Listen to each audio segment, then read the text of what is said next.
Okay, so if you can see, we're just going to tell you what we're doing here. So obviously, I'd hope you can just tell, without me telling you, the blue area is water, and this part I'll just tell you because I don't know if you'll realize this, but dark area, undiscovered land.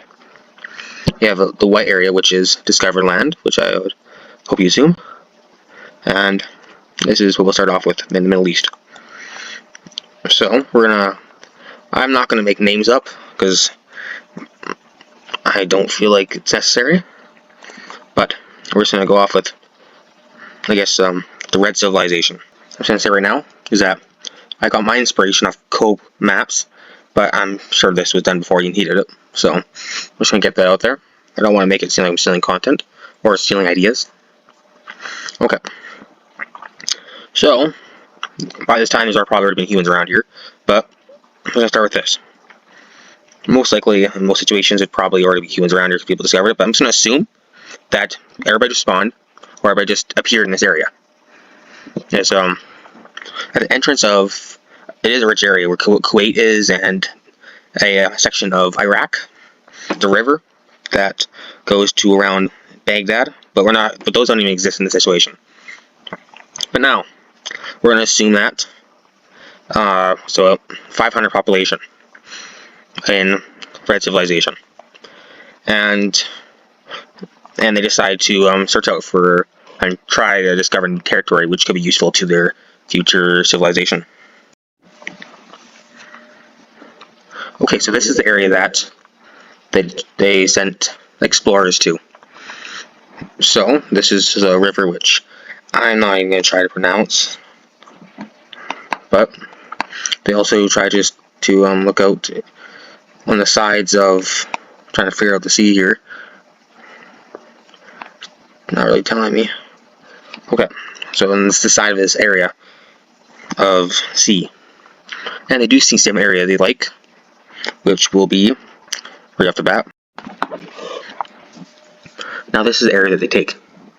They decide to take a big chunk of the river, and they search a little bit more outside the river and see if there's anything else they like, but most of it is desert or just really dry and not suitable for plant life, or to a degree.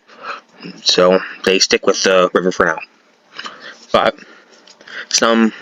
now it's around 1,500 or 1,500 people, and about 200 of the citizens were fed up by the government and decided to leave. So now, blue civilization, from this 200 people who moved away from red civilization because they didn't like the government, right? And now I also added yellow dots for the capitals, just to make sure you guys know. And now, with red has also expanded its territory along the sea, and blue civilization now looks up because they also want to get away from red civilization because they know that red civilization is stronger. So they want to find different territory that red civilization isn't after, and they hope to luck out and find something rich.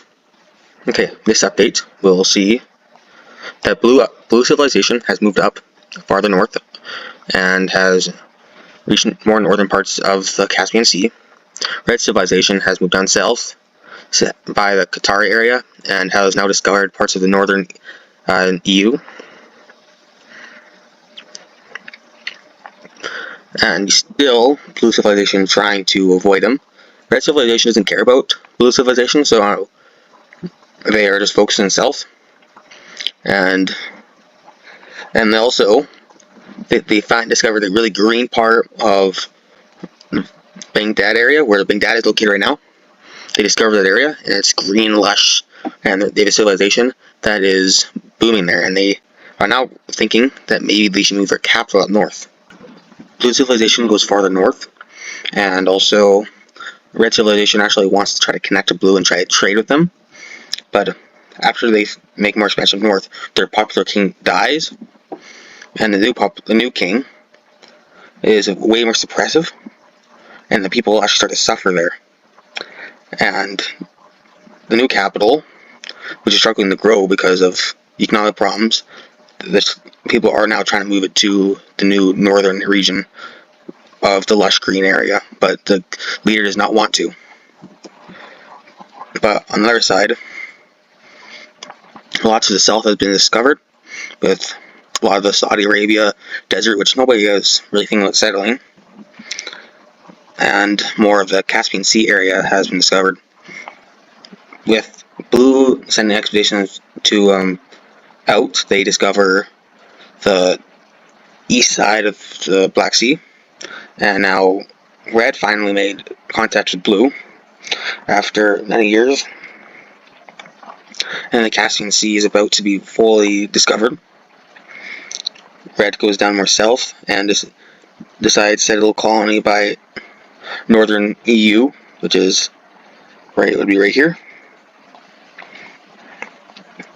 But with the ever-tensing struggles in the Red civilization, a peaceful protest is begun in front of the main palace of the king, which has been very harsh on the citizens at this point. And instead of being peaceful or letting the protest go on, or maybe talking to them, or trying to solve or make a better way to end the protest, the king orders the guards to actually completely get rid of them. And this is where the executions begin. And the rebels there's rebel forces start to show up. And now the king's in a pretty big struggle right now. Now Red civilization's in a civil war, and also Blue actually kicked out a whole bunch of citizens who were just obeying orders, and now there is a new civilization, the Green civilization. So now we have the Green civilization, which is a new one. The Brown civilization is also new, which is at war with the Red civilization, and the Blue civilization, which has been relatively peaceful. But now, that Red and Blue's tension is going up, and now Blue is actually going to take land from and try to take an opportunity from Red. So they also declare war on Blue, or Blue declares war on Red. Now Blue just took the little panhandle the Red had, and Brown has started to form or connect.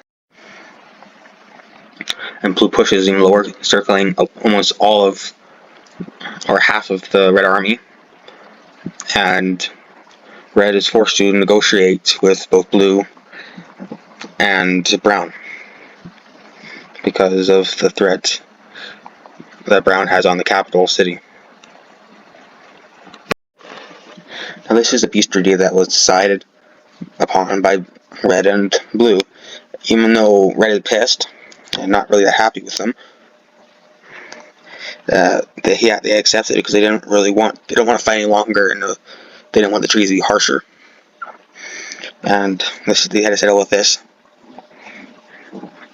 And the main people in Red forced the king to resign, and the eldest brother of that king took his place, and they made mild reform, or major reform, to all of Red's policies when it comes to government, which people did actually eventually like. And now the world's at peace again. So this is the last update on the map before this video ends. So Red tries to get some of its land back, which it successfully gets down here. Brown also goes south, Blue goes north, and Green gets bigger. And before I leave, I'm going to say the ideologies of every single nation. Green is an anarchist, means people all have there's not very much government control. The government's more guidelines. There are some rules, but it's not very stable. Blue is a monarchy, and Brown is a socialist democrat. You know, democracy is not very big at this point because we're more of the Stone Age, or we're getting into the Iron Age. So it's a socialist monarch. I would say more of a socialist monarch. And Red is a monarchy, and it has often been more of an absolute monarchy. But in recent years, or just recently, we've gone more back to Monarch. And also, if you guys want to comment, you can actually, and you guys comment. If a comment's very popular, I also would also alter the map to what the comment says, if it is popular enough. But other than that, hope you enjoyed. And if this video is popular enough, I'll upload again.